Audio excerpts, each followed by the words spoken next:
ෆිෂන් fall trap එකට අහු නොවේ ක්‍රීඩා කරන්න කොහොමද? එහෙම නැත්නම් මොකක්ද මේ ෆිෂන් ෆෝල් ට්‍රප් එක කියලා කියන්නේ?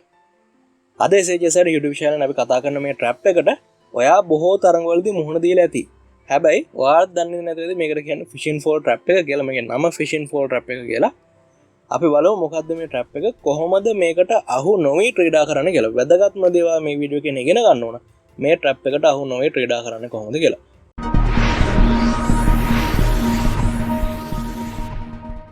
එයාගම තව වැදගත් කාරණයක්, මේ ට්‍රැප් එක කිසිම වෙලාවක භාවිතා කරන්න එපා. මේ ට්‍රැප් එක භාවිතා කරන්න කළුපිල විදිහට කිසිම අවස්ථාවක මේ ඕපන් ට්‍රැප් එක භාවිතා කරන්න එපා. ඔයාට හරියට ඒ ඕපන් ට්‍රැප් එකට එරෙහිව ක්‍රීඩා කරන ට්‍රේඩර් කෙනෙක් හමු වුණොත් ලැබෙන ලොකුම අවාසිය.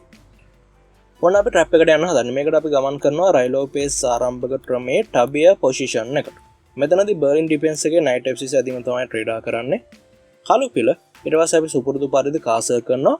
මෙතනදී අපි සාමාන්‍යයෙන් බලාපොරොත්තු වෙන්නේ බිෂොප් C5, එහෙම නැත්නම් bishop E7, night cut E4 මෙන්න මේ වගේ ඇදීමක්. හැබැයි මෙතනදී කළුපිල ක්‍රීඩා කරනවා නයිට් G4 ඇදීම. සාමාන්‍යයෙන් නයිට් කෙනෙක් මේ වගේ ආසන්නයකට ආපු ගමන් අපි යාව එලවල් දානවා H3 වගේ ඇදීමක් try කරලා. මේක තමයි ඔයා try කරන්න. හැබැයි මෙතනදී පුංචි ප්‍රශ්නයක් තියෙනවා. මෙතනදී කළුපිල මේ නයිට් ඉවත් කරන්නේ නැහැ. එයා ඇමක් විදියට මේ නයිට්ව පාවිතා කරනවා. අපි තමයි දැන් මාළුවා. මෙන්න මේ නයිට් තමයි ඇම. මෙයා ප්ලේ කරනවා H5. දැන් අපිට හිතෙන්නේ අපි H2 කොටුව ආරක්ෂා කරනවා. ඒ හින්දා මේ නයිට් කැපුවට ප්‍රශ්නයක් නැහැ. අන්න එහෙ කපලා දාමු කියලා. එහෙම කපලා දානවද මෙතෙන්දී? මුලින් මම පෙන්නනම් කපලා දැම්මම වෙන දේ මේක තමයි උගුල. ඔන්න උගුල අටවලා තියෙන්නේ, ඇම දාලා තියෙන්නේ. G4 කොටුව ඉන්නවා නයිට් කෙනෙක්. ඔන්න ගන්න ඇම ගිල්ලොත් ඔයා මම අල්ල ගන්නවා. මේක තමයි කළුපිල කියන්නේ. අපි ඇම ගිල්ලලා බලමු මොකද වෙන්නේ කියලා. ඔන්න අපි නයිට් ගන්න. කළුපිල thank you very much. මොන්න දැන් මගේ ඇමවා ගිල්ලා මම දැන් අදින්න හදන්නේ තංගුස් නූල. ඔන්න G4 පෝන්න ගන්න. නයිට් කපන්න හද. නයිට් කැපෙන්න දුන්නොත් එච්චරම ප්‍රශ්නයක් නෑ. කළුපිලට පෝන් කෙනෙක් වගේ තමයි වැඩිපුර වාසි වෙන්නේ. ගොඩක් කරාට මෙතෙන්දී A6 ඊට පස්සේ බිෂොප් A4 මේ වගේ වේරියේෂන් එකක් ගමන් කරනවා. එහෙම නැත්නම් මේ නයිට්ව කැපුවොත් එහෙම අපිට පුළුවන් queen ගෙන් ගන්න. ඊට පස්සෙත් මේ H ෆයිල් එක සම්පූර්ණයෙන්ම විවෘත හින්දා ඒක ප්‍රශ්නයක් වෙන්න පුළුවන්. queen H4 ඊට පස්සේ queen H3 queen cut ඊට පස්සේ G cut. මෙතෙන් rook එකක් ගන්න පුළුවන් මේ පෝන. එතකොට ඒක එච්චරම සුබදායක නෑ. කළුපිල ගොඩාක් ඉදිරියෙන් යනවා මේ පිටින්. එතකොට මේ knight E1 කොටුවට ඔය ගමන් කරොත් ඊටත් වඩා ලාභහානියක් වෙනවා. අපි වතුරේ පීන හිටිය මාළුවෙක් විදිහට අපිව ගොඩට මැදලා ගන්නවා. queen H4 හරහා checkmate කරනවා. මොන ඇදීම try කරත් මේ පොසිෂන් එකේදී checkmate වෙනවා. මෙන්න මේ විදිහට තමත් පහසුවෙන් checkmate වෙනවා. එතකොට මේ හැම ගිලින්නේ නැතුව කොහොමද අපි වතුරට වෙලා ඉන්නේ? මේ ඕපනින් ට්‍රැප් එකට අහු නොවේ ක්‍රීඩා කරන්නේ කොහොමද? මෙතනදී අපි මේ නයිට්ව ගන්නේ නැහැ. ඔයාලට එකපාරටම ඇදීම් ටික ආව විදිය පැහැදිලි නම් මම ආව ඇදීම් ටික පෙන්නන්නම්. E4, E5, knight F3, knight C6, bishop B4 රයිලෝපේස් එකේ ටබියා පොසිෂන් එකට ආවට පස්සේ knight F6, castle, knight G4. knight G4 try කරන්න එපා කළුපිල විදිහට කිසිම අවස්ථාවක. මේ ට්‍රැප් එක try කරන්න එපා කළුපිල විදිහට. දැන් මෙතනදී අපිට recommended කරන ඇදීම වෙන්නේ H3 ඊට පස්සේ H5. මෙතනදී අපි knight ගන්නේ නැහැ. අපි knight ගන්නවා වෙනුවට ට්‍රේඩා කරන්නේ C3 ඇදීම. කළුපිලට ඇදීම් දෙකක් තියෙනවා. ඒක තමයි මෙයාට පුළුවන් තමන්ගේ knight එක පිටවසර ගන්න. එහෙම නැත්නම් එයාට පුළුවන් සෙන්ට් එක ඇටැක් කරලා ආපහු ඇම තියාගෙන ඉන්න මාළුවා කොයි වෙලේ හරි ඇවිල්ලා එයාගේ ඇම ගිලී කියලා. ඉතින් ඔන්න ඇම ගිල්ලොත් මොකද වෙන්නේ? නැවත වතාවක් knight T1 වලට පස්සේ queen H4 අර checkmate එකට ගමන් කරනවා. මොන විදියට සුදු පිළ ට්‍රේඩා කරා. ඉතින් ඔය හේතුව හින්දා අපිට කිසිම අවස්ථාවක බෑ ඇම ගිලින්න ඒ knight වරයාව කපලා ඉවත් කරගන්න. එතකොට අපිට ට්‍රේඩා කරන්න පුළුවන් ඇදීම වෙන්නේ queen A4 ඇදීම C6 knight වරයා මත ඉතින් දෙදෙනෙක් මාර්ගයෙන් පීඩනයක් කළා පෝන් කෙනෙක් ජැඩ්ඩන කිරීම තමයි අරමුණ. මෙතනදී E4 කොටුව ඉන්න පෝන් කැපුවොත් අපේ knight ඉවත් කරන්න අපිට පුළුවන් queen ගෙන් ගන්න. ඊට පස්සේ bishop D6 වගේ ඇදීමකට කළුපිල ගමන් කරන පෝන් king side එකෙන් කාසර් කරන. දැන් අපිට පුළුවන් මේ පෝන් පින් වෙච්ච එකෙන් උපරිම ප්‍රයෝජන කරා D4 try කරන්න. ඊට පස්සේ ඇදීම් කිහිපයකට අපිට මුහුණ දෙන්න පුළුවන්. මෙතනදී කළුපිල උත්සාහ කරන්න පුළුවන් bishop D7 ඇදීම. bishop D7 try කරොත් ඔයා මේ knight එක ගන්න. ඊට පස්සේ h cut G4 ඊට පස්සේ මේ knight ගමන් කරවන්න එපා කොහෙටවත්. ඔයා try කරන්න bishop cut C6 ඇදීම. දැන් bishop cut C6 try කරොත් එහෙම ඔයාලට G4 කොට වෙන පෝන් ගන්න පුළුවන්. එයා අනාරක්ෂිත පෝන් කෙනෙක්. B pawn rank ගත්තොත් එහෙම කරන්න ඕන දේ තමයි ඔයා bishop g5 try කරන්න f6 වලට පස්සේ e5 pawn ගන්න bishop attack කරගෙන bishop e7 වගේ ගියොත් එහෙම තමයි පහසු පිහිටීමක් සුදු ඉත්තන් නෙමෙයි trader කට. ඉතින් ඔය අපි කතා කරේ d5 variation එක ගැන.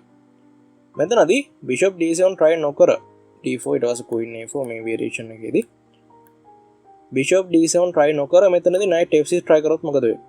අපි අපේ queen වරේ පිටිපස්සට ගන්නවා e4 වගේ ඇද්දීමකට පස්සේ මේ pawn එක තාමත් පින්නලා ඉන්නේ knight b d2 අපි try කරන්නේ මේ knight ඉවත් කරන්න. bishop f5 වගේ ඇද්දීමකට පස්සේ knight g5 තාමත් ඉදිරියෙන් එනවා මේ pawn එකට වැඩිපුර ඉත්තන් මාර්ගෙන් අපි පහර දෙලා තියෙන්නේ කාසා කරපු ගමන් මේ පොසිෂන් එකේදී අර යාගේ ඇටැක් එකත් අහිමි වෙනවා. ඒ විතරක් නෙමෙයි g knight try කරන අපි මෙයාව කපනවා. අපි මෙයාව පින් කරොත් එහෙම අපි try කරනවා bishop d3 ඇදීම. එතන ඔය තියරි කොටස් ටික ඔයා දැනගෙන ඉන්න ඕන.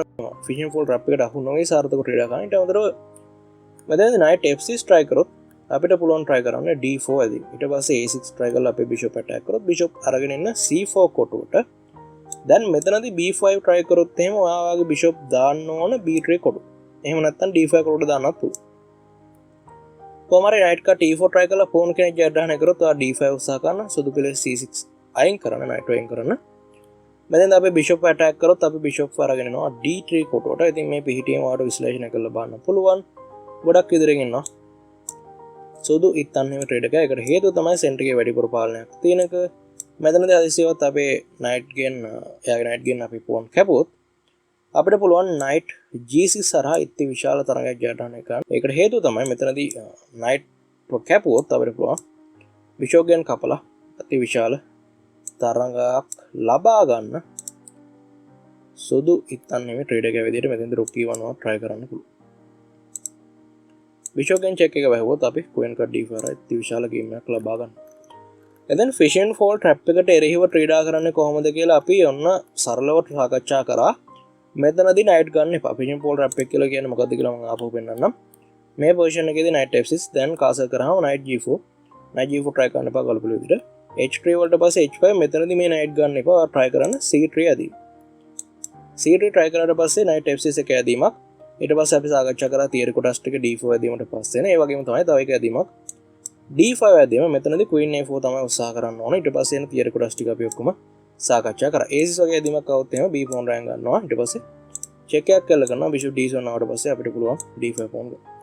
ඉතින් මේ වගේ තියරි කොටස් ඔක්කොම අපි මේ වීඩියෝ එකෙන් සම්පූර්ණයෙන්ම සාකච්ඡා කරා. මේ trap එකට කවදාවත් ආය අහු වෙන්න එපා. ඔයාගේ games වල වැඩිපුර මේ trap එක එනවා කියලා හිතලා තමයි මේ වීඩියෝ එක මම ඔයාලට වටිනාකමක් දෙන දෙයක් විදියට අරගෙන ආවේ. වීඩියෝට කැමති නම් like කරන්න, subscribe කරන්න SHS YouTube channel එක. ඉතින් open trick සම්බන්ධ වීඩියෝ series එක, chess tips සම්බන්ධ වීඩියෝ series එක, chess game එකක් analyze කරන්නේ කොහොමද කියන වීඩියෝ series එක, Rilo based වීඩියෝ series එක, chess end games, chess middle games මේ හැම වීඩියෝ series එකම ඉදිරියට පවත්වාගෙන යන හැමදාම වීඩියෝ එකක් අප්ලෝඩ් වෙන හින්දා channel එකත් එක්ක හැමදාම රාත්‍රී 8ට එකතු වෙලා ඉන්න. අනිවාර්යෙන් වීඩියෝ එකක් ඔයාලට බලා ගන්න පුළුවන් රාත්‍රී 8ට හෝ ඊට කලින් ඒ දවස් ඇතුළත. ඉතින් ඔයාගේ chess ජීවිතයේදී මේ fission fall trap එකට අහු වෙලා තියෙනවද කියලා මට පල්ලෙහා comment section එකේ දැනුම් දෙන්න. මම හිතන විදිහට ගොඩක් අය අහු වෙලා ඇති. මොකද මේක නමින් දන්නේ නැති වුණාට trap එකට අහු වෙච්ච කට්ටිය ගොඩක් ඉන්නවා. ඉතින් එහෙනම් අනිවාර්යෙන් මට පල්ලෙහා comment section එකේ ඒ ගැන දැනුම් දෙන්න. සම්පූර්ණ වීඩියෝ එක download නොකර YouTube එකෙන් බලනවා නම් ගොඩක් ස්තුතියි. අපි තවත් වීඩියෝ එකක් හමු SHS Academy YouTube channel එකේ.